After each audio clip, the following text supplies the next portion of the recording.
right, guys, I'm here with Josh, and Josh is going to run us through basically the whole install here. So thanks for being on camera with us first off, and then thanks for installing this because we're super excited for it.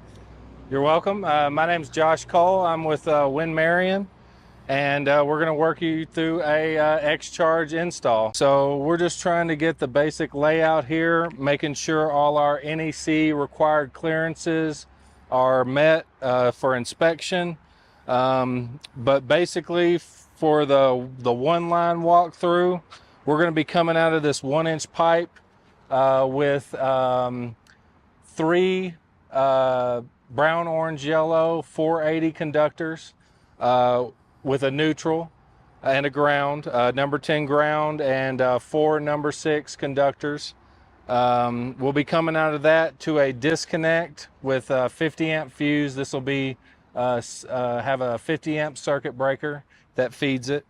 That's going to be our circuit protection.